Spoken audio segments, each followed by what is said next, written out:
what's up and welcome back to Gravity Circle, blah blah blah blah blah blah blah blah blah and blah blah blah blah blah blah blah blah blah. ठीक है, चलिए तो guys आज के video में start करते पढ़ना chlorine के बारे में।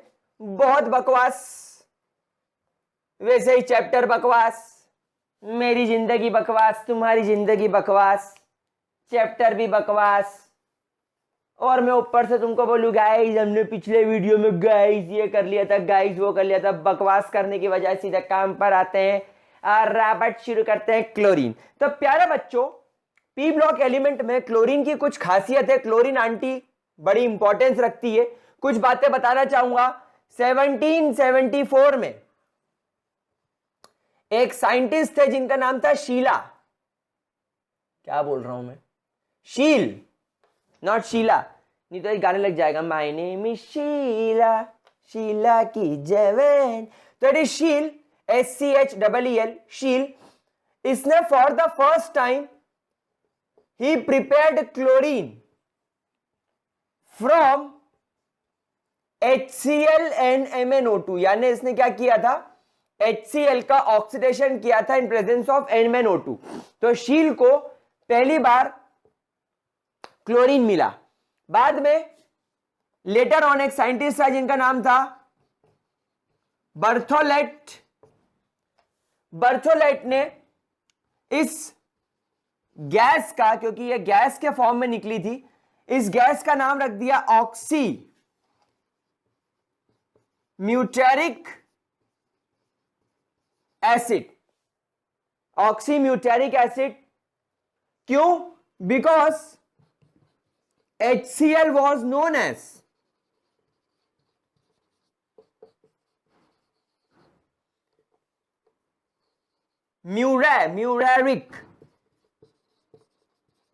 म्यूरेरिक एसिड, कुछ इसको म्यूरेरिक एसिड के नाम से पुराने जमाने में बोला जाता था।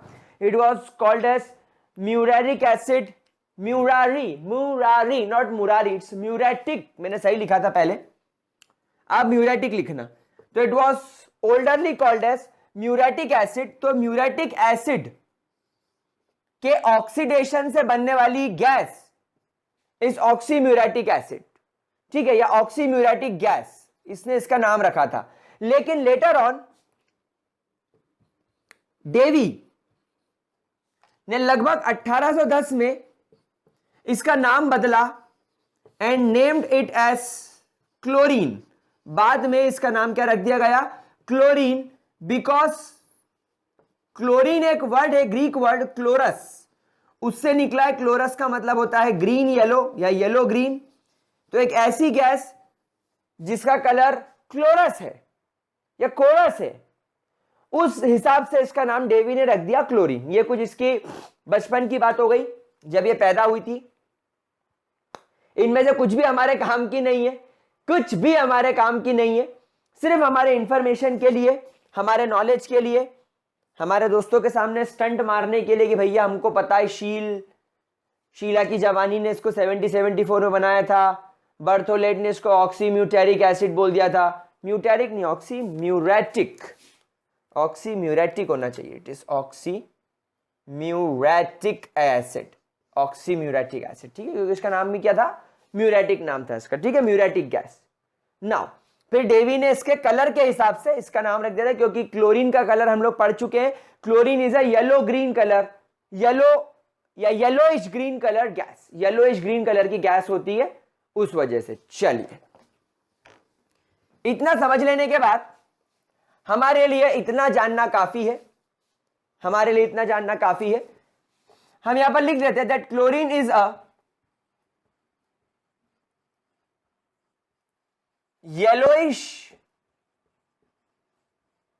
green colored gas. It is a yellowish green colored gas, and hence it is named as chlorine. It is named as chlorine by Davy in 1810. बस इतनी बात आप लोग याद रखो। इनॉफ इज इनॉफ। चलो अब इसके कुछ प्रिपरेशन की तरफ चलते हैं। Let's talk about preparation. प्यारे बच्चों, अगर आप इसको स्मॉलर स्केल पर लेबोरेटरी लेवल पर अगर आपको इसको प्रिपेयर करना है, एट लेबोरेटरी लेवल या मैं कहूं एट स्मॉल स्केल, तो मैं आपको कुछ बेसिक बातें बता देता हूं, आप लोगों को बड़े आराम से याद हो जाएगा। जैसा कि आप लोगों को मैंने थोड़ी देर पहले बताया था कि इसको शील ने, यानी हमारी शीला की जवानी ने, इसको शील ने, वैसे शील की ये करेक्ट स्पेलिंग है, 1774 में बनाया था by the oxidation of HCl with MnO2। हम लोग सब जानते हैं मैग्नीज ऑक्साइड एक अच्छा ऑक्सीडाइजिंग एजेंट है, तो यहां पर क्यों ना हम लोग एक काम करें, इस HCl को पकड़ ले। क्या करें? इस HCl को यहां पर पकड़ ले। तो पहले तो हम लोग एक काम करते हैं, जो शील ने करा था वो हम भी करके देखते हैं। MnO2 का ट्रीटमेंट किसके साथ कर दे? HCl के साथ। तो देखो यहां पर होगा क्या, आप बहुत बेसिक सी बात समझो, किसी भी रिएक्शन को सॉल्व करने का तरीका समझो। भाई हाइड्रोजन और ऑक्सीजन दिख रहा है, मतलब पानी तो बनेगा, ठीक है। देन एक मेटल दिख रहा है, एक नॉन मेटल दिख रहा है, मतलब ये भी बनेगा। और आपको क्लोरीन बनाना है तो क्लोरीन तो बनेगा, भाई बनना ही है। तो यहां पर देखो, 2 क्लोरीन इधर, 2 क्लोरीन इधर, 4 इधर लगा दिया, 2 इधर लगा दिया, हाइड्रोजन बैलेंस, रिएक्शन बैलेंस, काम खत्म, पैसा हजम, जाओ अपने अपने घर, हो गया, खत्म, फिनिश, टाटा बाय बाय, खत्म, ठीक है। एक रिएक्शन ये हो गई। अच्छा, एक काम और कर सकते हैं, क्यों ना हम लोग HCl को, भाई ऑक्सीडाइज ही करना है, आपने ये बात तो बेसिक समझ लिया कि ऑक्सीडाइज ही करना है, तो क्यों ना हम यहां पर ऑक्सीडाइजिंग एजेंट बदल दें, KMnO4 कर दें। अब यहां पर लोचा समझो, लोचा उल्फत यह है कि पोटेशियम और क्लोरीन मिलकर पोटेशियम क्लोराइड बनाते हैं।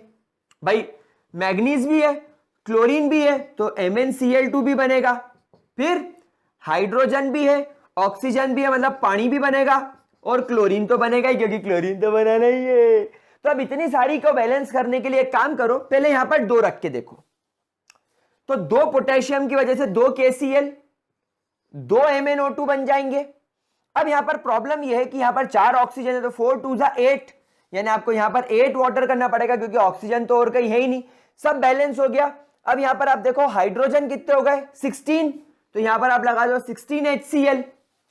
अब 16 HCl से हाइड्रोजन भी बैलेंस हो गया, अब बस क्लोरीन बैलेंस करना है, 2 2 4 और 2 6, 6 क्लोरीन है, तो 10 क्लोरीन यहां हो गए, 5 2 10 प्लस 4 16 14 प्लस 2 16, याद की रिएक्शन बैलेंस हो गई। चलो एक रिएक्शन और बता देता हूं, भाई HCl का ही ऑक्सीडेशन सीख रहे हैं ना, तो हमारे पास में K2Cr2O7 भी एक अच्छा ऑक्सीडाइजिंग एजेंट है, इसने तुम्हारा क्या बिगाड़ा है, इसकी क्या गलती है, इससे भी सीखो। फिर देखो क्या बनेगा, पोटेशियम है और क्लोरीन है, KCl। अच्छा, 2 पोटेशियम है तो 2 KCl बना के आगे बढ़ जाओ, क्रोमियम और क्लोरीन है तो CrCl3 बनता है, क्रोमियम ट्राइक्लोराइड। यहां पर भी 2 क्लोरियम है, क्लोरीन है, क्या बोल रहा हूं मैं, 2 क्लोरीन है तो 2 लगा दो। फिर 7 ऑक्सीजन है तो 7 वाटर के मॉलिक्यूल बनेंगे, भाई फिक्स बात है ये। अब यहां पर ऑक्सीजन बैलेंस हो गया, क्लोरीन वगैरह भी सब बैलेंस है, 7 और 2 14 HCl बना दो, हाइड्रोजन भी बैलेंस है। अब यहां पर 3 2 6 और 2 8 क्लोरीन हो गए। क्लोरीन तुम्हारे पास में है कितने, 14, 6 क्लोरीन, 3 Cl2 पे केमिकल रिएक्शन से बाहर। ये 3 केमिकल रिएक्शन को बताओ यार, इसको याद करने में कहां दिक्कत थी? मुझे नहीं लगता कि इन केमिकल रिएक्शंस को हमें याद करने में किसी भी प्रकार की कोई भी परेशानी होगी। These are very easy chemical reaction, HCl का ऑक्सीडेशन ही तो करना है। और देखो तीनों में प्रोडक्ट सेम है, एक सॉल्ट बनेगा, अगर 2 मेटल है तो 2 सॉल्ट बनेंगे, वाटर बनेगा और क्लोरीन बनेगा। कितना इजी है, सरो जरा इसको जरा लिखो, फटाफट लिखो, ठीक है। अच्छा, एक रिएक्शन और है लेबोरेटरी लेवल पे जो थोड़ी सी अलग है, पर अपन उसको डिस्कस करते हैं। अगर मान लीजिए आपके पास में, एक्चुअली इसको ऐसा बोला जाता है कि जब आप NaCl का ट्रीटमेंट MnO2 की प्रेजेंस में H2SO4 के साथ करते हो तो क्या होता है, देखो सीधा सा हिसाब है, फिर इसको हम बहुत अच्छे से सॉल्व करेंगे। MNA, CLA, फेवरेट बनेगा बनेगा। H2SO4 में से, क्योंकि ये एसिड है, ये H प्लस छोड़ेगा, H2SO4 में से H प्लस निकलेंगे और यहां पर ऑक्सीजन है, तो यार यहां पर तो वाटर भी बनेगा। फिर जब यहां से H निकल जाएगा तो यहां बचेगा HSO4 और यहां पर सोडियम है, तो सोडियम और HSO4 मिलकर NaHSO4 बना लेंगे और क्लोरीन तो बनना है। रिएक्शन को बैलेंस करते हैं भाई, 2 क्लोरीन यहां पर बनेंगे और 2 क्लोरीन यहां लगेंगे, यानी 4 क्लोरीन चाहिए, तो ये लगा दिया 4। अब 4 सोडियम हो गए तो 4 NaHSO4 बनेंगे, तो HSO4 4 चाहिए तो तुमको 4 H2SO4 चाहिए, 4 H2SO4 चाहिए तो 4 2 जा 8, 4 2 जा 8, यानी तुमको 4 वाटर मॉलिक्यूल मिलेंगे। हो गई रिएक्शन बैलेंस, खत्म का नहीं। 4 H2SO4 है तो 4 आ गए, नहीं नहीं, यहां पर लगेंगे तुमको 2 H2SO4, क्योंकि 4 हाइड्रोजन इधर आ गए और 4 हाइड्रोजन ये हो गए, तो ये रिएक्शन तुम्हारी बैलेंस हो गई। तो प्यारे बच्चों, reaction balancing is not a big deal, और ये इसकी रिएक्शन याद करना is also not a big deal. जिस हिसाब से मैंने बताई है उस हिसाब से 1-2 बार देख लो, और तुम इसको बोलो कि तेरी ऐसी की तैसी, तेरी बेब कैसी, तेरे बच्चे काले। चलो डन। क्या ये पहली केमिकल रिएक्शन अच्छे तरीके से हो गई मेरे प्यारे गुलगुलो? जल्दी से इसका स्क्रीनशॉट ले लो, जल्दी से इसका स्क्रीनशॉट ले लो फटाफट से, फिर अपन आगे बढ़ते हैं। ठीक है, चलो हो गया, स्क्रीनशॉट ले लिया। चलिए आगे बढ़ते हैं और अब बात करते हैं मैन्युफैक्चरिंग की। बेटा जब मैन्युफैक्चरिंग की बात होती है, जब हम लोग मैन्युफैक्चरिंग की बात करते हैं, मतलब हम लोग लार्जर लेवल पर, हम लोग इंडस्ट्रियल लेवल पर पहुंच जाते हैं। We are now moving towards the industrial level. तो इंडस्ट्रियल लेवल पर, या मैं कहूं मैन्युफैक्चरिंग कैसे की जाती है वो अपन देखते हैं। तो इट इज मैन्युफैक्चरिंग कैसे की जाती है। ये रिएक्शन दिख रही है? हाँ सर दिख रही है। इंडस्ट्रियल लेवल पर इसे बोला जाता है वेल्डॉन्स प्रोसेस।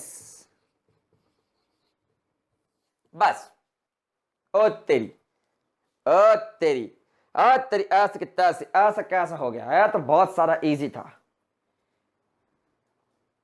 ठीक है, बस ये बात होती है कि जब आप लेबोरेटरी लेवल पर ले जाते हो तो आप इसको केमिकल के फॉर्म में यूज करते हो, छोटे से डब्बे में।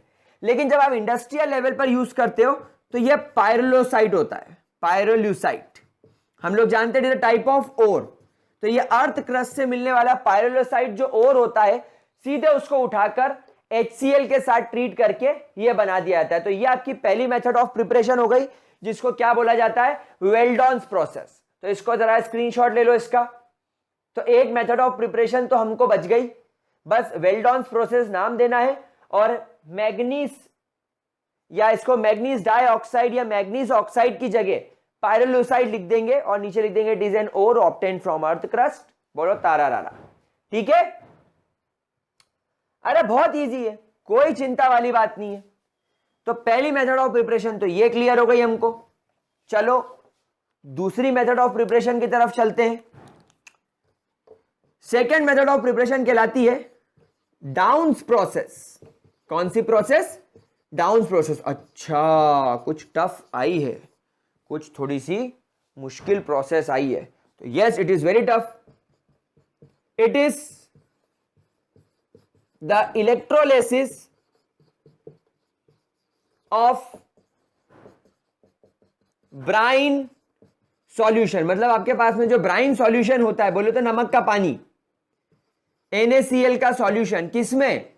वाटर में। यानी नमक को पानी में मिला दो तो क्या बन जाता है? Brine solution. तो अगर आपने ब्राइन सॉल्यूशन का इलेक्ट्रोलिसिस कर दिया और उससे आपको जो क्लोरीन मिला, वो प्रोसेस क्या कहलाती है? Down process. अरे यार सर कुछ लाओ यार, कुछ टफ वफ लाओ, जरा थोड़ा मजे करें, कुछ समझें चीजों को। लेकिन क्या हलवा लेकर आ रहे हो? ये पानी डाल दिया। अरे सर ये तो सब इलेक्ट्रोकेमिस्ट्री में पढ़ रखा है, कुछ भी नहीं है ये आगे हमारे। चलो, तो ये पानी और नमक मिला दिया, ये बनाया एक इलेक्ट्रोड, ये बनाया दूसरा इलेक्ट्रोड, बैटरी से कनेक्ट कर दिया, ये बैटरी का नेगेटिव टर्मिनल, तो इस पर नेगेटिव चार्ज, नेगेटिव चार्ज मतलब किसको खींचेगा, कैटायन को, इसलिए बन गया कैथोड। इस पर बैटरी का पॉजिटिव टर्मिनल, तो positive positive positive positive positive, किसको खींचेगा अपनी तरफ, एनायंस को, इसलिए एनोड। अब आपने यहां पर करंट छोड़ा, करंट करंट करंट, तो जैसे ही आप इस NaCl को करंट प्रोड्यूस करोगे, इलेक्ट्रोलिसिस प्रोड्यूस करोगे, इलेक्ट्रोलिसिस करोगे, तो यहां पर दो चीजें बनेगी, Na positive plus Cl negative. भाई साथ में पानी भी है, तो पानी भी डिसोसिएट होगा करंट की वजह से, H पॉजिटिव OH नेगेटिव। अब याद करो डिसोसिएशन पोटेंशियल नहीं, डिस्चार्ज पोटेंशियल। तो प्यारे बच्चों यहां पर क्लोरीन का दो एनायंस है, एक OH और एक Cl नेगेटिव, तो क्लोरीन का, और यहां पर हाइड्रोजन का, तो हम यहां पर लिखेंगे H positive and Cl negative have least discharge potential. मतलब इनको इस इलेक्ट्रोलिसिस से बाहर भगाने के लिए बहुत कम पोटेंशियल, बहुत कम करंट की जरूरत है, बहुत कम इसको हमको इलेक्ट्रिसिटी पास करनी होगी। तो H positive and Cl negative have least discharge potential. तो क्या होगा, तो कुछ भी नहीं होगा। देखो जैसे ही सोडियम, या एक काम करते, जैसे ही क्लोरीन कहां पहुंचेगा, एनायन है तो एनोड पर पहुंचेगा, तो जैसे ही एनोड पर क्लोरीन पहुंचेगा, यह क्लोरीन अपना इलेक्ट्रॉन छोड़ देगा। अब अकेला क्लोरीन तो दुनिया में रह नहीं सकता, इसलिए दो क्लोरीन आएंगे, दो इलेक्ट्रॉन छोड़ेंगे और ये Cl2 बनके बाहर भाग जाएंगे। तो आपको एनोड से आपकी क्लोरीन गैस निकलती हुई दिखी थी, आपका काम हो गया चकाचक। अगर अपन बात करें कैथोड पर, क्या होएगा, क्या होएगा, क्या होएगा, दो H प्लस आएंगे, और ये जो दो इलेक्ट्रॉन छोड़े थे क्लोरीन ने एनोड पर, ये यहां से यहां जाएंगे इलेक्ट्रॉन्स, और ये इलेक्ट्रॉन्स हाइड्रोजन के द्वारा एक्सेप्ट किए जाएंगे और हाइड्रोजन गैस यहां से बाहर भाग जाएगी। तो कैथोड से आपको हाइड्रोजन गैस भागती हुई मिलेगी, आपको बस आपकी क्लोरीन को इकट्ठी करना और आपका काम हो गया। This is called as Downs process. अगर इलेक्ट्रोकेमिस्ट्री अत्ते पली होए दी, क्या बोल रहे हो सर, मुंह में से सुपारी थूको, ताले मेली नतल चलता है, मेले मुंह में टुपाली बोलता है। तो अगर आपने इलेक्ट्रोकेमिस्ट्री अच्छे तरीके से पढ़ी हो, ये आपके लिए हलवा है, रसमलाई है, पिज्जा है, चीज बर्स्ट, समझ गए, बहुत इजी है, कोई दिक्कत तो नहीं। चलो स्क्रीनशॉट ले लो जरा, इसका स्क्रीनशॉट लो लो लो लो लो लो। हो गया मेरे प्यारे बच्चों। अरे गुलजारी लाले, ओ तू क्या कर रहा है, ओ चलो फटाफट आगे बढ़ते हैं और अब बात करते हैं इसकी आखिरी प्रिपरेशन की। सर प्रिपरेशन इतनी पढ़ाओगे तो कैसन काम चलेगा, अब क्या करे बबुआ, बैड बैड एज बबुआ। चलिए तीसरी प्रोसेस इस डेकॉन्स प्रोसेस। सबसे पहली बात, डेकॉन्स प्रोसेस पढ़ते ही आपको एक बात लिखनी चाहिए, it is superior, it is superior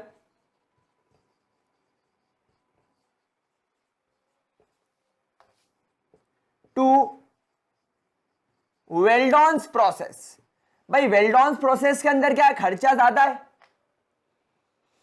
क्यों, वहां पर आपको MnO2 लाना पड़ता है, पायरोलुसाइट। पायरोलुसाइट एक तरीके का ओर है, धरती खोदो, ओर निकालो, HCl के साथ ट्रीट करो, मुश्किल काम है।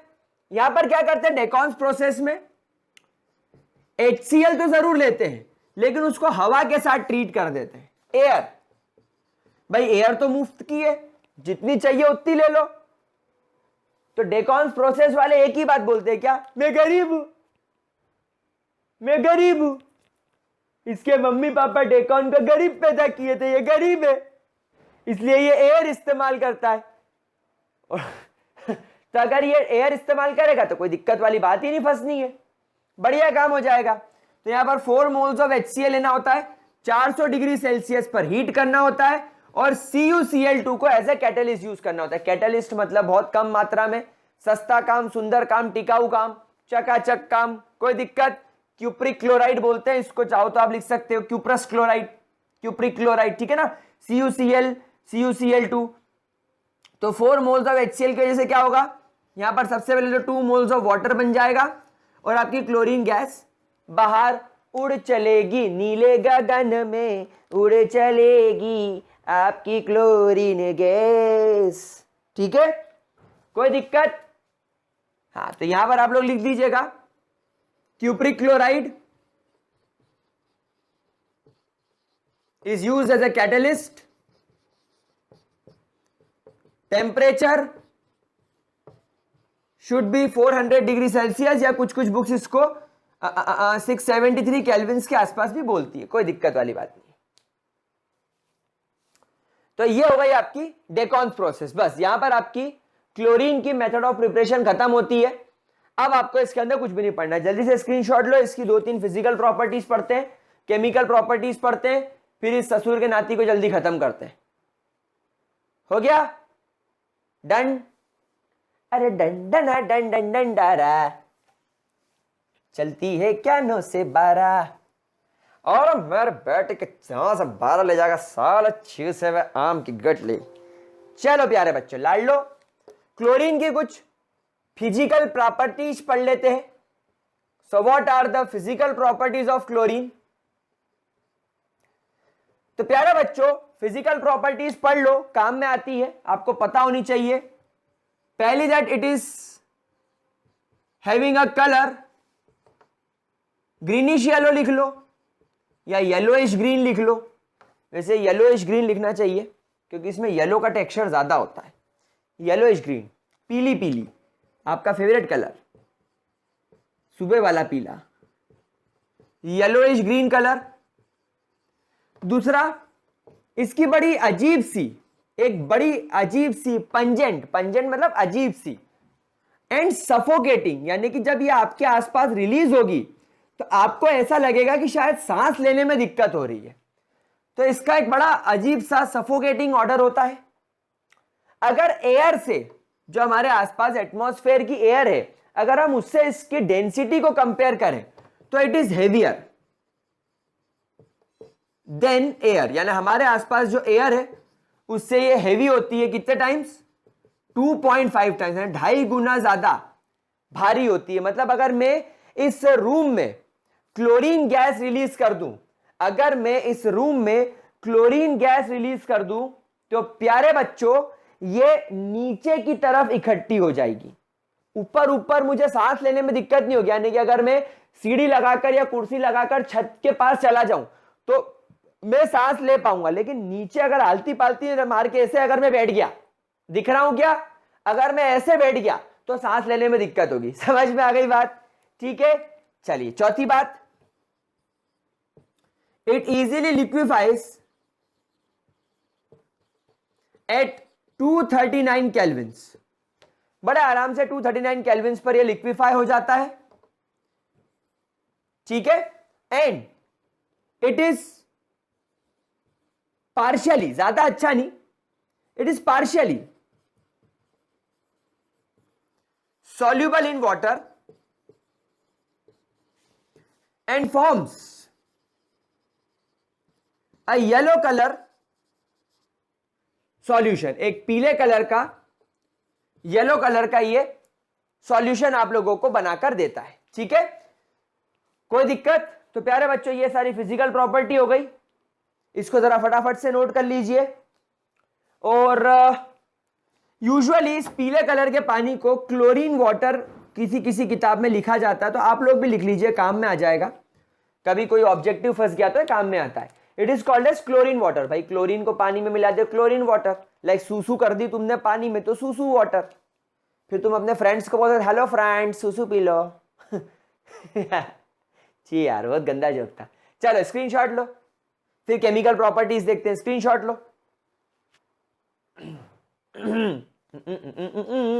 चले कुल्लू पुल्लू।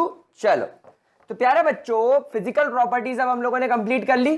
अब फटाफट से हम क्लोरीन की देख लेते हैं सारी केमिकल प्रॉपर्टीज, कि क्लोरीन की केमिकल प्रॉपर्टीज क्या क्या होती हैं।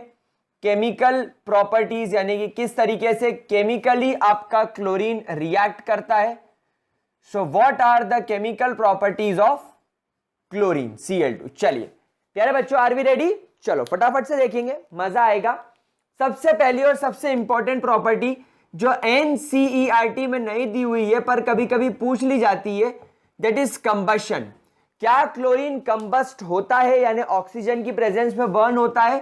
तो आप इसका जवाब लिखेंगे नो रिएक्शन, यानी there is no reaction called as combustion, यानी कि आपका क्लोरीन कंबशन नहीं करता। इनफैक्ट ये आग जो जलती है वो ऑक्सीजन की प्रेजेंस में जलती है, तो ये आग जलने को प्रमोट भी नहीं करता। तो it do not promote combustion. ये किसी भी तरफ अगर कंबशन हो रहा हो तो ये बुझा देगा। जैसे कार्बन डाइऑक्साइड कैसे आग बुझा देता है, वैसे क्लोरीन भी आग बुझाने का काम करेगा, ना कि आग लगाने का। क्या ये बात समझ में आ गई? कोई दिक्कत, कोई परेशानी? चलिए बहुत बढ़िया। क्योंकि ये एक हेलोजन है और सबसे ज्यादा हाईएस्ट इलेक्ट्रॉन गेन इंथैल्पी रखता है, इसीलिए it easily reacts with metals. Obviously यार ये मेटल के साथ तो रिएक्ट करेगा ही। मेटल्स तो छोड़ो प्यारे लाडलो, ये आपके नॉन मेटल्स के साथ भी रिएक्ट कर जाता है। मेटल्स के साथ तो रिएक्शन करेगा ही करेगा, ये नॉन मेटल के साथ भी रिएक्ट कर जाता है। This is really very interesting property. देखो कौन कौन से मेटल एग्जांपल में लेते हैं। चलो Na ले लेते हैं, एल्यूमिनियम ले लेते हैं, बोरॉन ले लेते हैं, आयरन ले लेते हैं, सल्फर ले लेते हैं और फास्फोरस ले लेते हैं। ऊपर के 4 मेटल हो गए। बोरॉन मेटलॉइड की कैटेगरी में आ गया। कुछ कुछ लोग बोरॉन को नॉन मेटल मानते हैं, कुछ कुछ किताबें बोरॉन को मेटलॉइड कहती है। उसके बाद एल्यूमिनियम को मेटल मानती है। कुछ किताबें बोरॉन को नॉन मेटल और एल्यूमिनियम को मेटलॉइड कहते हैं। तो कोई दिक्कत नहीं है, हम सबके साथ रिएक्शन देखेंगे। बोरॉन को आप नॉन मेटल मान के चलो। तो प्यारे बच्चों, जब सोडियम के साथ क्लोरीन रिएक्ट करेगा तो we all know the product, आपको सोडियम क्लोराइड NaCl बनाकर देगा। जब एल्यूमिनियम के साथ क्लोरीन रिएक्ट करेगा तो we all know the product AlCl3 बनाकर देगा। तो ये इस तरीके से रिएक्शन बैलेंस हो जाएगी। जब बोरॉन के साथ क्लोरीन रिएक्ट करेगा तो यू विल गेट BCl3, यहां लगा देंगे 2 2 3। ठीक है लाड लो। अगर अपन यहां पर क्लोरीन के साथ रिएक्शन कराएं आयरन की तो आपको FeCl3 मिलेगा, 2 3 2। जब आप यहां पर क्लोरीन के साथ रिएक्शन करेंगे, प्यारे बच्चों यहां का प्रोडक्ट ध्यान रखिएगा, इट फॉर्म्स H2Cl2। H2Cl2। अब क्योंकि यहां पर 8 सल्फर है तो यहां पर 4 लगाकर इसको बैलेंस कर दिया, तो क्लोरीन हो गए 8, तो यहां पर 4 लगाना पड़ेगा। ठीक है। फास्फोरस के साथ अगर क्लोरीन रिएक्ट करेगा तो PCl3 बनेगा, वी ऑल नो। तो यहां पर 4 है तो यहां लगाना पड़ेगा 4, तो यहां लगाना पड़ेगा 6। तो आप देखो इस तरीके से आपका जो क्लोरीन है वो मेटल और नॉन मेटल के साथ बड़े आराम से और बड़े अच्छे से रिएक्ट करता है। तीसरी प्रॉपर्टी मैं यहां लिखूंगा, and guys this is very important मेरे प्यारे बच्चों, सब इसे स्टार बना के लिखेंगे। It have greater affinity towards hydrogen. बड़ा अजीब सा प्यार है इसका, किसकी तरफ? हाइड्रोजन की तरफ। हाइड्रोजन को बहुत प्यार करता है, इसकी डार्लिंग है, इसकी जान है हाइड्रोजन। जहां दिखेगा खींच लेगा। कैसे? देखो, अगर हाइड्रोजन अकेला दिखा तो ये छोड़ने नहीं वाला, उसको तुरंत पकड़ लेगा और HCl बना लेगा। अगर हाइड्रोजन सल्फर के साथ भी है तो भी भाई साहब नहीं मानेंगे, HCl बना देंगे और सल्फर को बाहर भगा देंगे। अगर ये वाटर के साथ भी है तो भी भाई साहब नहीं मानेंगे, बिल्कुल नहीं मानेंगे, 4HCl बना लेंगे और ऑक्सीजन को बाहर भगा देंगे। समझ रहे हो? चीज क्लियर हो रही है आप लोगों को? मतलब किसी भी प्रकार से, किसी भी तरफ से हाइड्रोजन को जो है ये छोड़ने ही नहीं वाला। और एक और आपको बात बताऊं, थोड़ा ऑर्गेनिक कंपाउंड की तरफ चलते हैं। C10H16, इसको टर्पेंटाइन बोलते हैं। क्या बोलते हैं? टर्पेंटाइन। ये एक ऑर्गेनिक कंपाउंड है। तो ऑर्गेनिक कंपाउंड के सामने क्लोरीन आ जाए, थोड़ा सा शर्माएगा कोई नहीं शर्माएगा। तुरंत 8 क्लोरीन यानी 16 क्लोरीन 16 हाइड्रोजन के साथ मिलके 16 HCl बनाएंगे और 10 कार्बन को बाहर कर देंगे। यानी कई शर्म ही नहीं है। क्लोरीन को जहां हाइड्रोजन दिखा दौड़ पड़ेगा, शादी में से भगा के ले जाएगा, खतरनाक से खतरनाक माहौल में से ले जाएगा, लेकिन ले जाएगा। कोई दिक्कत, कोई परेशानी? जरा इतना नोट करो फटाफट से, नोट करो लाडले बच्चों मेरे।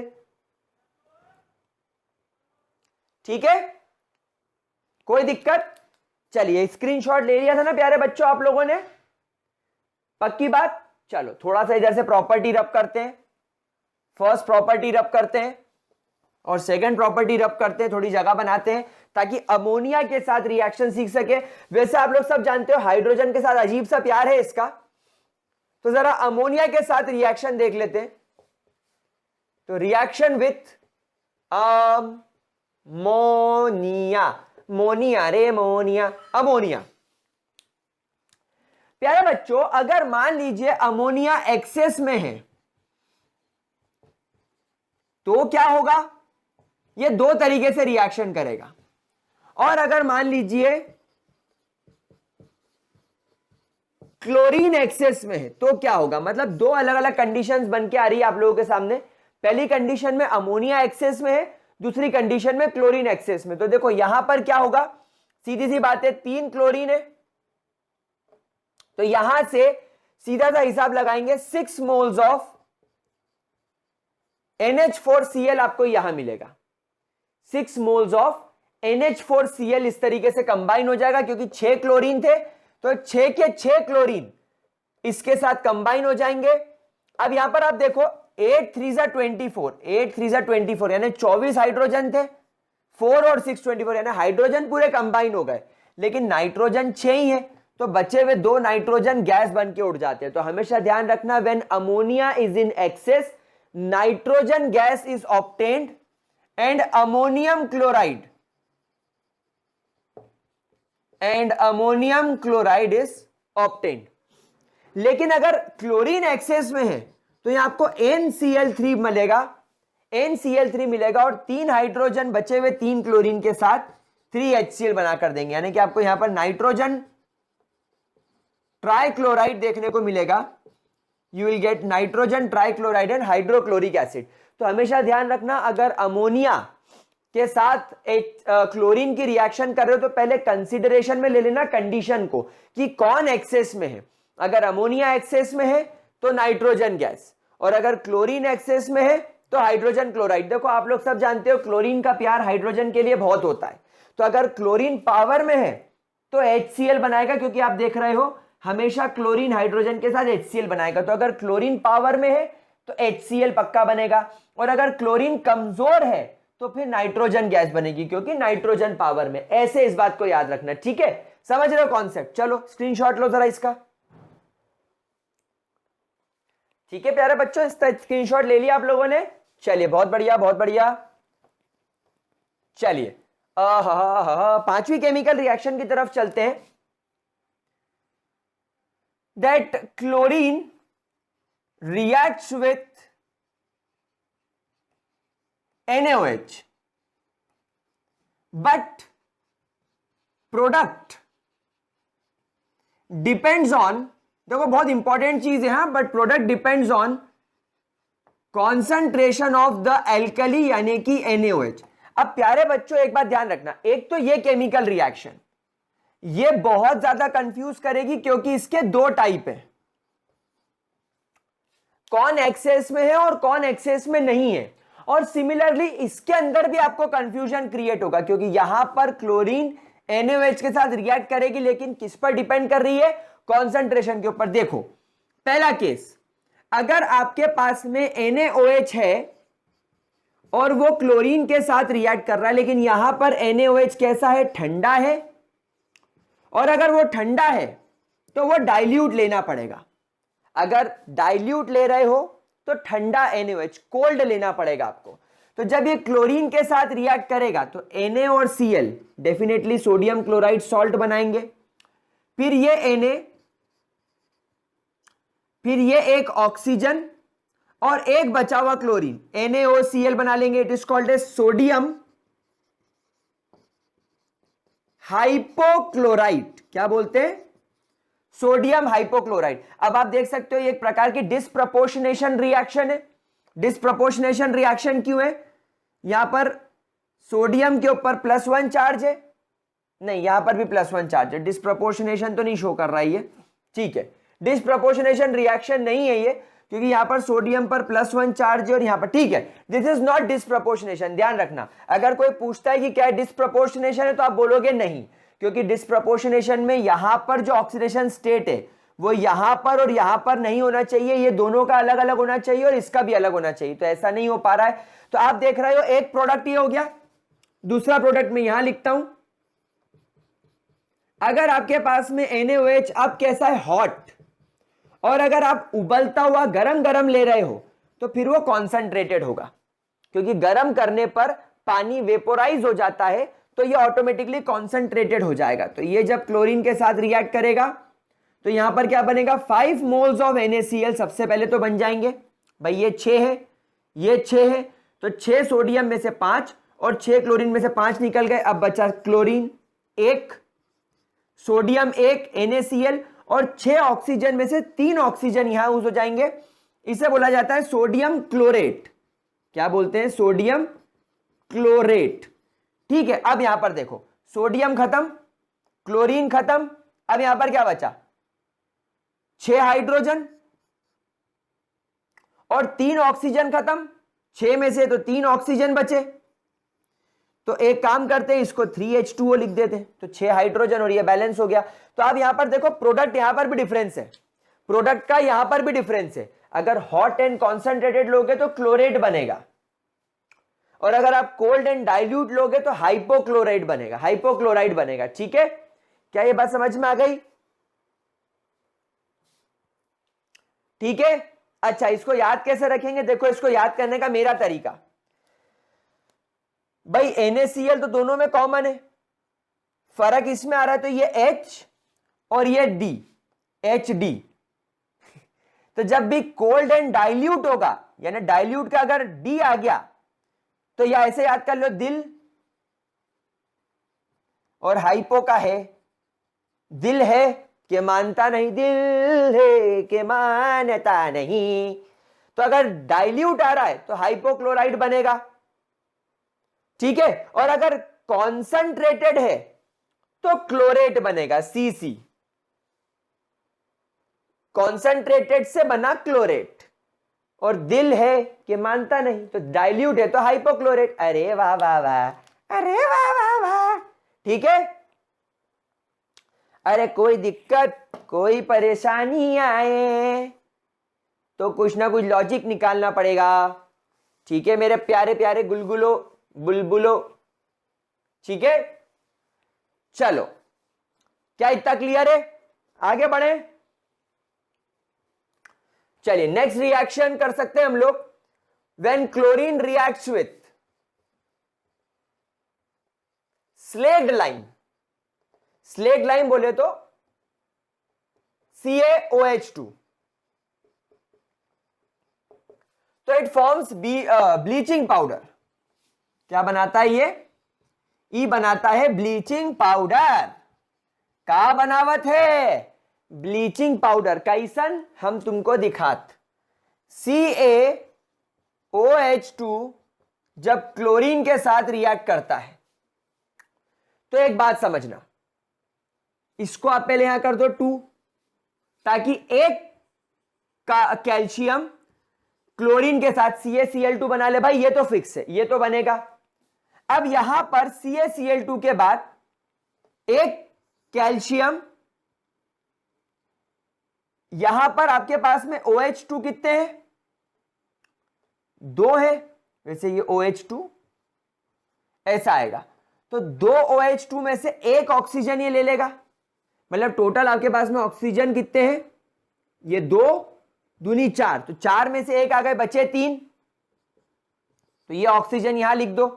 अब Cl2, तो यहां पर 2 क्लोरीन यहां 2 क्लोरीन यहां, यानी कि आपके पास में 2 और 2 4, तो ये 2 क्लोरीन हो गया, तो ये CaCl2 CaOCl2 बन गया। अब यहां पर देखो कैल्शियम बैलेंस्ड, क्लोरीन बैलेंस्ड, आपके पास में 2 ऑक्सीजन मल्टीप्लाई बाय 2 4, 4 में से एक क्या चला गया, तो यहां बचा 3, तो 3 ऑक्सीजन। हाइड्रोजन कितने हैं आपके पास में, 2 दूनी 4, तो आपके पास में तो 4 हाइड्रोजन है। कितने हाइड्रोजन है, 4 हाइड्रोजन है, तो यहां पर तो गड़बड़ हो गई, तो हमको 4 हाइड्रोजन में से हमको यहां पर वाटर बनाने के लिए तो 3 हाइड्रोजन चाहिए, मतलब 6 हाइड्रोजन तो हमें यहीं चाहिए। तो यहां पर आपके पास में CaOH2, यहां पर आपके पास में CaOH2 के साथ गड़बड़ हो गई, तो यहां पर हमें इसको ऐसे करना पड़ेगा 2। क्या ये बात क्लियर हो गई? तो अब यहां पर आपके पास में 2 और 3 ऑक्सीजन हो गए, अब बचा अपने पास में 1 ऑक्सीजन।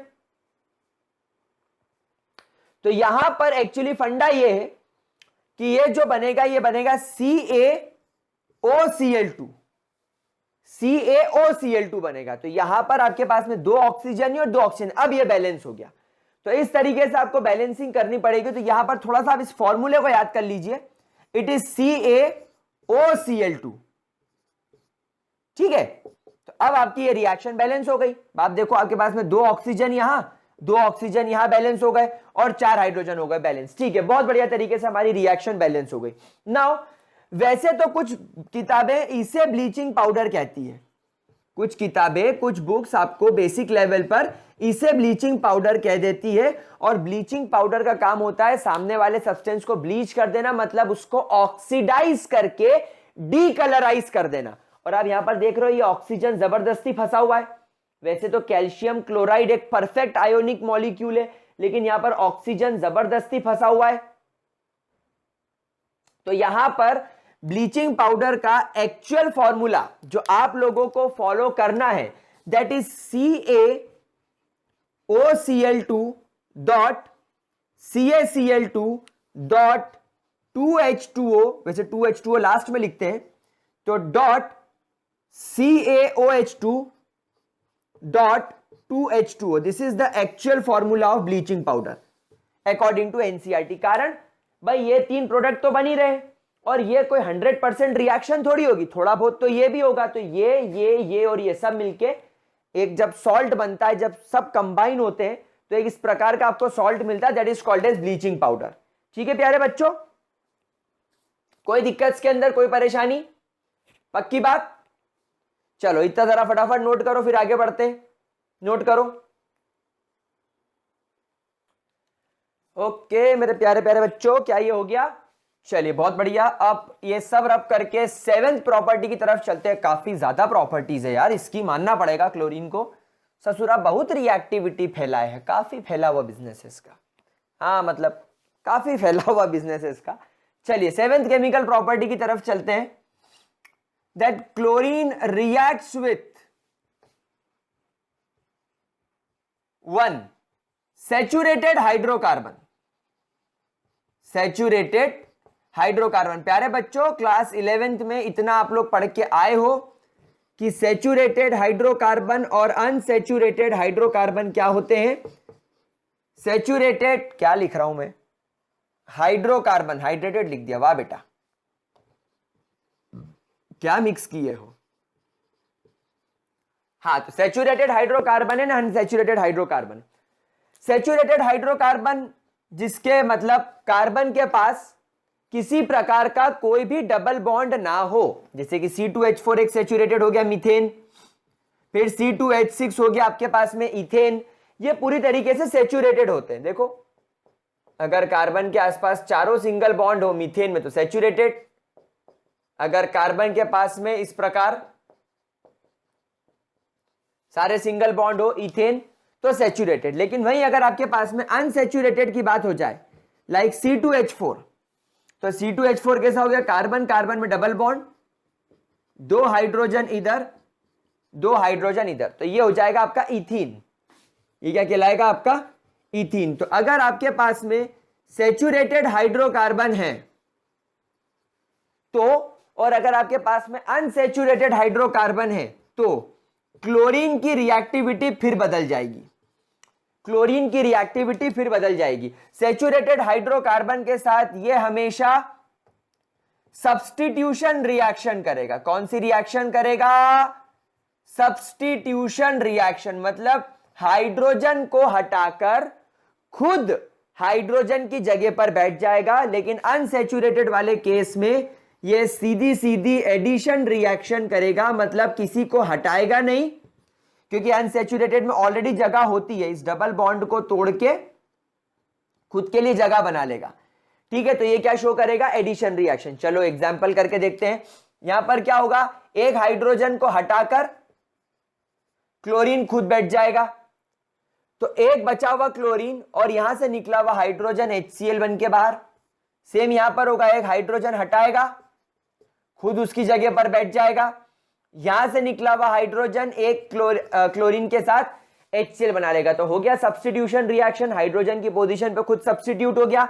लेकिन यहां पर कुछ भी सब्स्टिट्यूट नहीं होगा, सब ऐड हो जाएगा, मतलब यहां पर बन जाएगा C2H6Cl2।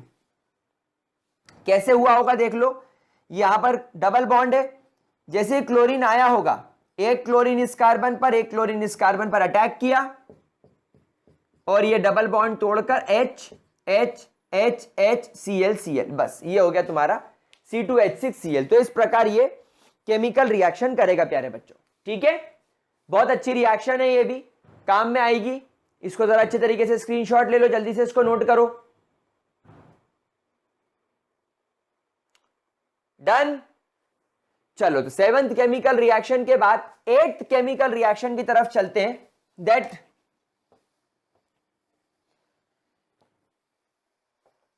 8th केमिकल रिएक्शन की तरफ चलते हैं। और गाइस ये केमिकल रिएक्शन अगेन मैं स्टार बनाऊंगा, मतलब इसकी इंपॉर्टेंस है। क्या होता है, that when chlorine reacts with water, that when chlorine reacts with water, क्या होता है, मैं आपको शुरुआत में सिखा चुका हूं। जब हमने चैप्टर पढ़ना शुरू किया था तो वाटर के साथ जब क्लोरीन जाएगा तो शुरुआत में यह बनाएगा एक HCl और एक HOCl। लेकिन क्या होगा, ये HOCl अपॉन स्टैंडिंग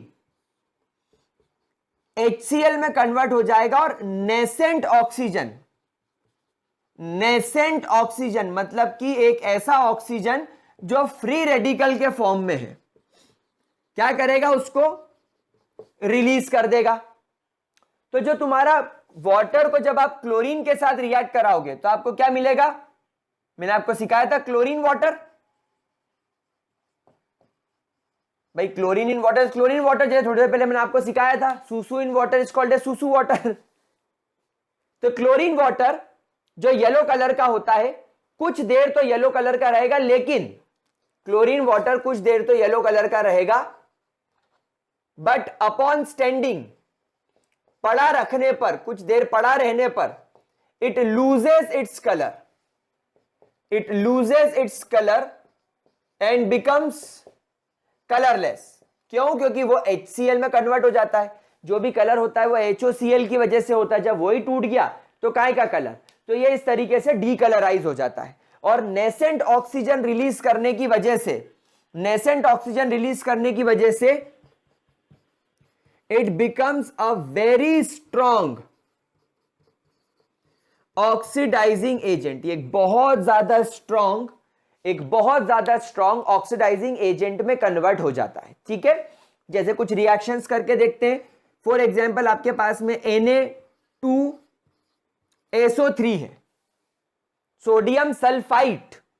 तो sodium sulphite, this is sulphite, PHITE। तो जब सोडियम सल्फाइट आपके वाटर प्लस क्लोरीन के साथ रिएक्ट करेगा तो सबसे पहले क्या होगा, वाटर और क्लोरीन रिएक्ट करके HCl और HOCl बनाएंगे। फिर HOCl टूट जाएगा HCl और O के अंदर, तो सबसे पहले ये और ये मिलाकर आपके कितने HCl बन गए? 2 HCl। आप यहां से भी देख सकते हो, 2 हाइड्रोजन और 2 क्लोरीन, 2 HCl बन गए। अब ये जो नेसेंट ऑक्सीजन है, ये नेसेंट ऑक्सीजन सल्फर के पास पहुंच के इसे Na2SO4 बना लेगा, दैट इज सोडियम सल्फेट। यहां पर इसका ऑक्सीडेशन स्टेट +6 हो जाएगा, जबकि यहां पर इसका ऑक्सीडेशन स्टेट +4 था। तो आप देख सकते हो +4 से +6 ऑक्सीडेशन स्टेट हो गया। मतलब सीधा सा हिसाब यहां पर क्या हो गया कि आपका जो सोडियम सल्फाइड है वो क्या हो गया? ऑक्सीडाइज हो गया। क्या ये बात समझ में आ रही है? देखो कॉन्सेप्ट पकड़ोगे, जब आप कॉन्सेप्ट पकड़ोगे तभी आपको मजा आएगा। एक और एग्जांपल करके देखते हैं, चलो। अब मान लीजिए आपके पास में SO2 है, +4 ऑक्सीडेशन स्टेट के फॉर्म में है। अब अगर मान लीजिए आपके पास में यहां पर 2H2O और Cl2 है, तो यहां पर क्या होगा? 2H2O में से एक H2O, 2H2O में से एक H2O वापस इस क्लोरीन के साथ रिएक्ट करके HCl और HOCl बनाएगा। फिर HOCl टूटकर HCl और नेसेंट ऑक्सीजन छोड़ेगा। तो यहां पर क्या होगा? बहुत सीधा सा हिसाब है। 4 में से 2 हाइड्रोजन 2 क्लोरीन के साथ 2 HCl बन के बाहर, बचे हुए 2 हाइड्रोजन यहां पहुंच जाएंगे, S अपनी जगह पे, और बचे हुए O2 के साथ में ये वाले जो 2 नेसेंट ऑक्सीजन छूटेंगे वो इस O2 को O4 में कन्वर्ट कर देंगे। ये बन गया तुम्हारा H2SO4। H2SO4 में सल्फर पर +6 ऑक्सीडेशन स्टेट होता है, SO2 में तो +3 था। हो गया काम खत्म। समझ रहे हो? तो प्यारे बच्चों इस तरीके से आपको करना पड़ सकता है, ठीक है। एक एग्जांपल और लेते हैं आयोडीन का। यहां पर आयोडीन का ऑक्सीडेशन स्टेट 0 है। यहां पर 6 मोल्स ऑफ वाटर लेते हैं और 5 मोल्स ऑफ क्लोरीन लेते हैं, ठीक है। अब यहां पर क्या होना चाहिए प्यारे बच्चों? हाँ, HiO3 बनना चाहिए, नो डाउट। आयोडीन का जब कभी भी ऑक्सीडाइजेशन करोगे वो पक्का आपको HiO3 बनाकर देगा, कुछ भी हो जाए। जिसमें इस पर +5 ऑक्सीडेशन स्टेट है, 0 से +5 यानी ऑक्सीडेशन हो गया। यहां पर लगाना पड़ेगा 2। अब देखो 3 2 6, ऑक्सीजन होगा तुम्हारे बैलेंस, आयोडीन हो गया तुम्हारा बैलेंस, है ना। अब यहां पर क्या बचा तुम्हारे पास में? यहां पर कितने हाइड्रोजन है? 6 2 12, 12 में से 2 चले गए, कितने बच्चे? 10। तो तुम्हारे पास में 10 हाइड्रोजन है और 5 2 10, 10 क्लोरीन भी है, तो 10 HCl बन के बाहर हो गया। तो प्यारे बच्चों ये इस तरीके से ऑक्सीडेशन करने का काम भी करता है और ये बहुत ज्यादा स्ट्रॉन्ग और बहुत ज्यादा पावरफुल ऑक्सीडाइजिंग एजेंट होता है। इस बात का ध्यान रखिएगा। जरा इसका स्क्रीनशॉट ले लो जल्दी से। ठीक ठीक ठीक ठीक ठीक ठीक ठीक, टन टन टन टन। चलो, ये 3 केमिकल रिएक्शन के बाद में एक केमिकल रिएक्शन और करा देता हूं, जहां पर क्लोरीन वाटर के साथ तो रिएक्ट नहीं कर रहा है पर उसके पास में एसिड होता है। तो वो केमिकल रिएक्शन भी इजी है। जैसे मान लीजिए आपके पास में FeSO4 है, अगर इसका ट्रीटमेंट आप सल्फ्यूरिक एसिड और क्लोरीन के साथ करोगे तो बहुत सीधा सा हिसाब है। ये हाइड्रोजन और क्लोरीन मिलकर 2 HCl बना लेंगे और ये SO4 इसके पास चला जाएगा, ठीक है। तो FeSO3 FeSO4, 2 moles of FeSO4, यहां पर आपके पास में 2 मोल्स ऑफ FeSO4 होगा। तो यहां पर ये 2 HCl बन जाएगा। अब यहां पर देखो Fe2 आ जाएगा भाई, 2 मोल्स है, SO4 के भी 2 मोल्स है, तो 2 मोल यहां पर और एक ये निकला 3, तो ये FeSO4 होल 3 बन जाएगा। तो यहां पर भी आप देखो आपके आयरन का क्या हो गया? ऑक्सीडेशन हो गया। ये +3 फॉर्म में आ गया, यहां पर ये +2 फॉर्म में था। तो प्यारे बच्चों इस तरीके से आपको ऑक्सीडेशन वगैरह देखने को मिल सकता है। जरा इस रिएक्शन को नोट कर लो जल्दी से। और हमारा सरकारी अस्पताल की टूटी हुई बेंच में लगी हुई कील के ऊपर लगे हुए करोजन, जल्दी जल्दी इसका लगा लो वरना लगा दूंगा मैं सिलोचन। हा। चलो प्यारे बच्चों, हो गया? ये रिएक्शन लिख ली। चलिए अब प्यारे बच्चों इसकी 9th property is related with the 8th property. Due to release of nascent oxygen, मैं यहां पर लिखूंगा अच्छे तरीके से, that due to the release of nascent oxygen, क्योंकि ये नेसेंट ऑक्सीजन रिलीज कर सकता है, इट इज अ परमानेंट, ये क्या है, it is a permanent bleaching agent, ये एक बहुत ज्यादा परमानेंट ब्लीचिंग एजेंट बन जाता है, it have a permanent bleaching property. कारण, क्योंकि जो नेसेंट ऑक्सीजन है जब भी किसी कलर्ड सब्सटेंस के साथ जाएगा तो परमानेंटली जुड़ जाएगा, और परमानेंटली जुड़ जाएगा तो उसके कलर को भी परमानेंटली चेंज कर देगा। तो हम यहां पर लिखेंगे because the nascent oxygen combines permanently with the color and hence decolorizes it permanently, उसको क्या करेगा, परमानेंटली डीकलराइज कर देगा। Is that clear to you प्यारे लाडलो, मेरे प्यारे बच्चों? ठीक है, तो अब यहां पर आपको एक क्वेश्चन आ सकता है,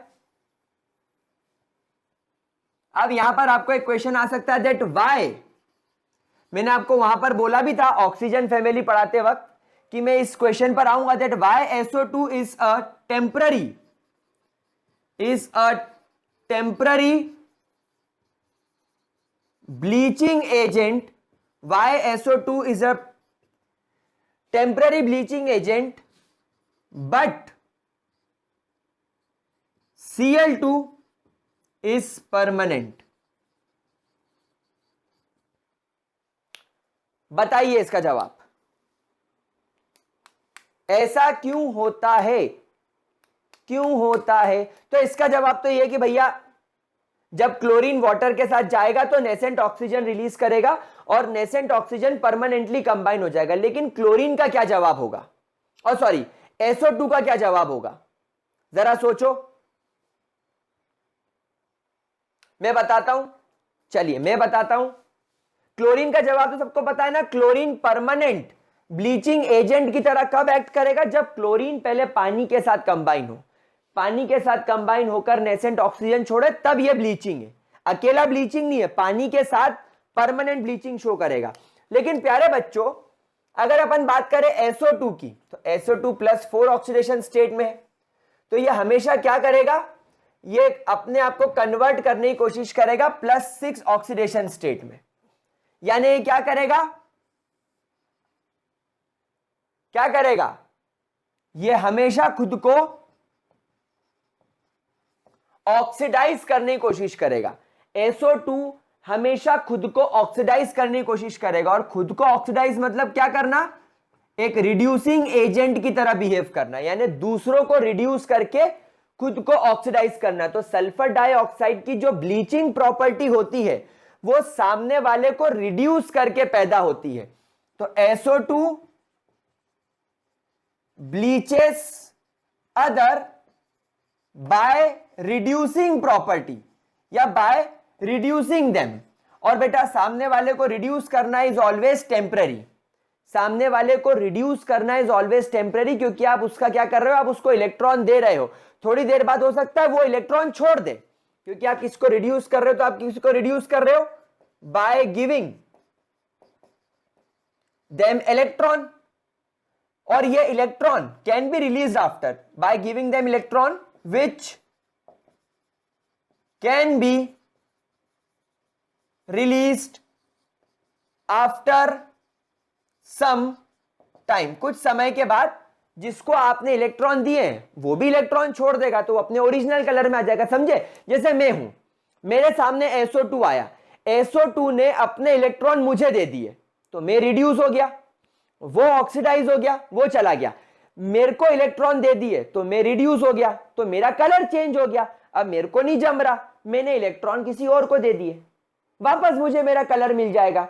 लेकिन यहां वाले केस में जब नेसेंट ऑक्सीजन किसी से चिपकता है तो फिर उसको छोड़ता नहीं, क्योंकि ये फ्री रेडिकल है, इसके पास में 2 इलेक्ट्रॉन अनपेयर्ड है, ये हमेशा परमानेंट रिएक्शन करता है, तो अगर ये किसी को चिपक गया तो फिर कभी नहीं छोड़ेगा। तो क्लोरीन हमेशा परमानेंट ब्लीचिंग करता है, क्योंकि वो नेसेंट ऑक्सीजन करके नेसेंट ऑक्सीजन किसी को देके मतलब उसको ऑक्सीडाइज करके कलर चेंज करता है, वही सल्फर डाइऑक्साइड हमेशा टेम्पररी ब्लीचिंग करता है। क्यों? क्योंकि सल्फर डाइऑक्साइड का पूरा एम क्या होता है, अपने +4 से +6 फॉर्म में जाना। हम लोग सब जानते हैं इनर्ट पेयर इफेक्ट इसके अंदर ना के बराबर होता है, तो ये +4 से +6 में जाना चाहता है, +6 में ज्यादा स्टेबल फील करता है। डाउन द ग्रुप +6 का स्टेबिलिटी कम हो जाता है क्योंकि इनर्ट पेयर इफेक्ट लगने लग जाता है, तो सल्फर हमेशा +6 में जाने की कोशिश करता है और यहां से यहां जाने में इसे खुद को करना होता है ऑक्सीडाइज, मतलब अपने इलेक्ट्रॉन करने होते हैं रिलीज। तो जिसको ये इलेक्ट्रॉन देगा वो रिड्यूस हो जाएगा, मतलब ये रिड्यूसिंग एजेंट हो गया। तो जिसने इलेक्ट्रॉन लिए वो रिड्यूस हुआ और रिडक्शन हमेशा टेम्पररी होता है। समझ में आ गई बात आपको? बाद में वो खुद को वापस से इलेक्ट्रॉन छोड़ के ओरिजिनल फॉर्म में ऑक्सीडाइज कर सकता है। ऑक्सीडेशन नेसेंट ऑक्सीजन की वजह से परमानेंट होता है। तो गाइज यहां पर आपके क्लोरीन की केमिकल प्रॉपर्टीज खत्म होती है। इसके कोई भी यूजेस अगर आपसे पूछे तो ये सब इसके यूजेस है। क्लोरीन का क्या यूज? Bleaching agent. क्लोरीन का क्या यूज? Oxidising agent. क्लोरीन का क्या यूज? सल्फेट को सल्फाइड में कन्वर्ट करना, मेटल सॉल्ट्स बनाना, XYZ जितनी केमिकल प्रॉपर्टी पड़ी सब इसके यूजेस हैं। अमोनिया से नाइट्रोजन प्रोड्यूस करना, अमोनिया से नाइट्रोजन क्लोराइड प्रोड्यूस करना, अमोनियम क्लोराइड प्रोड्यूस करना, ये सब इसके यूजेस है। तो जो आपको समझ में आए आप यूजेस बना के लिख सकते हो। हाइड्रोकार्बन में एडिशन रिएक्शन करना, अनसेचुरेटेड के अंदर एडिशन रिएक्शन करना, सेचुरेटेड के अंदर सब्स्टिट्यूशन रिएक्शन करना, सब्स्टिट्यूट करना, कंपाउंड्स बनाना, देन DDT बनाना और क्लोरोफ्लोरोकार्बन्स बनाना, ये सब इसके यूजेस है। बेसिक बातें वो आपको आ जाएगी। तो गाइज यहां पर अपना क्लोरीन खत्म।